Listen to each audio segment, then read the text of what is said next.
بسم اللہ الرحمن الرحیم۔ ناظرین کرام، آج ہم حضرت لقمان علیہ السلام کی اپنے بیٹے کی کہ چوتھی نصیحت پر بات چیت کریں گے۔ اس کا عربی ورژن کچھ یوں ہے، یعنی عربی آیت کچھ یوں ہے: یا بنی اقیم الصلاۃ وامر بالمعروف وانھ عن المنکر واصبر علی ما اصابک ان ذلک من عزم الامور۔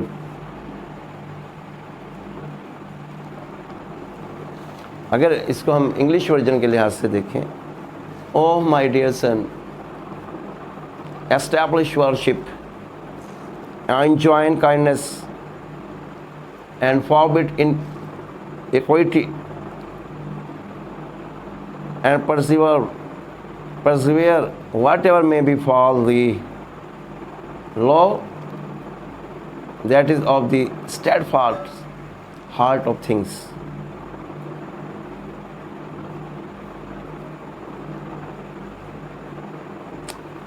اس کا اردو ترجمہ یہ ہے: بیٹا، نماز کی پابندی رکھنا بہت اہم بات ہے، اور لوگوں کو اچھے کاموں کے کرنے کا امر اور بری باتوں سے منع کرتے رہنا، اور جو مصیبت تجھ پر واقع ہو اس پر صبر کرنا۔ بے شک یہ بڑی ہمت کے کام ہے۔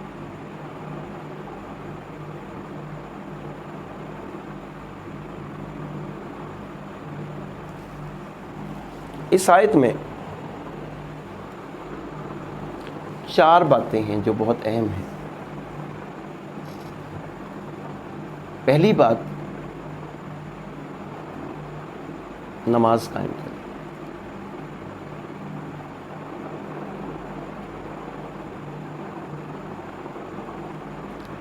نماز بنیاد ہے۔ توحید کے بعد اگر کسی چیز کو اہمیت ہے وہ نماز ہے۔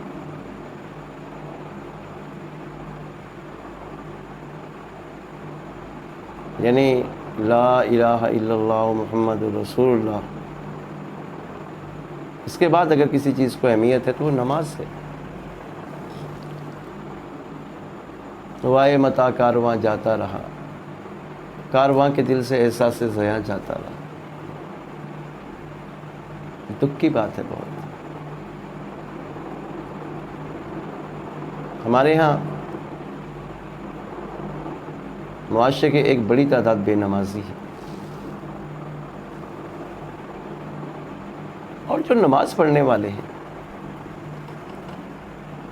آپ جانتے ہیں کہ بہت سو کو نماز کا ترجمہ ہی نہیں آتا۔ انہیں یہ معلوم نہیں کہ ہم اللہ سے کیا مانگ رہے ہیں۔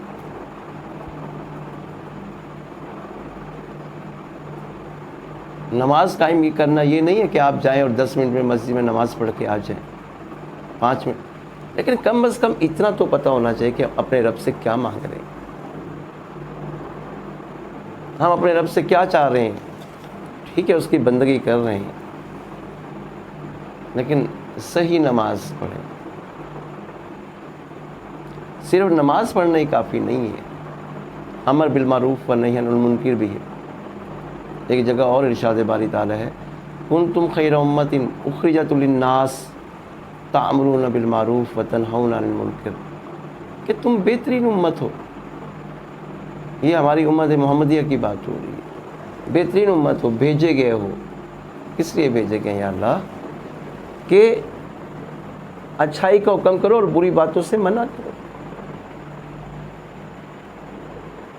حضرت لقمان علیہ السلام بھی اپنے بیٹے کو یہی کہہ رہے ہیں کہ اچھائی کا حکم کرنا، بری باتوں سے لوگوں کو روکنا بھی ہے۔ یہ بھی عقیدے کا حصہ ہونا چاہیے۔ اگر آپ کے عقیدے میں چیز شامل نہیں ہے تو پھر آپ اپنے عقیدے کی تصحیح کریں، اور لوگوں کی رہنمائی فرمائیں۔ اگر اللہ نے آپ کو دین کا علم عطا کر دی ہے ان کو فرقوں میں نہ بانٹے خدا را، ان کو دین سمجھائیں۔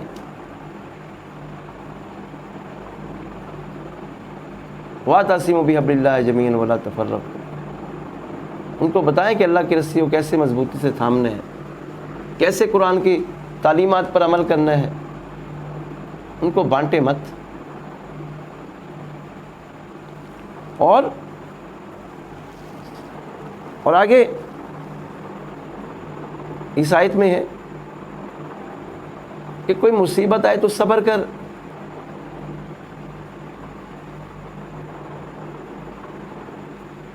صبر کرنا اتنا آسان نہیں ہوتا، ہمت والے لوگ ہی کرتے ہیں، وگرنہ بے صبرے تو واویلا کر دیتے ہیں ہر چھوٹی چھوٹی بات۔ مستقل مزاجی سے صبر کرنا سیکھیں، تبھی ہم کامیاب ہو پائیں گے۔ یہ سنہری حروف جو قرآن کی شکل میں ہمارے پاس ہے، کاش ہم اسے اپنی کتاب حیات بنا لیں۔ ہم نے ہمیشہ اسے کتاب ثواب سمجھا، یہ تو کتاب حیات ہے۔ اللہ مجھے اور آپ کو اس پر عمل کرنے کی توفیق فرمائے۔ وآخر دعوانا الحمد للہ رب العالمین۔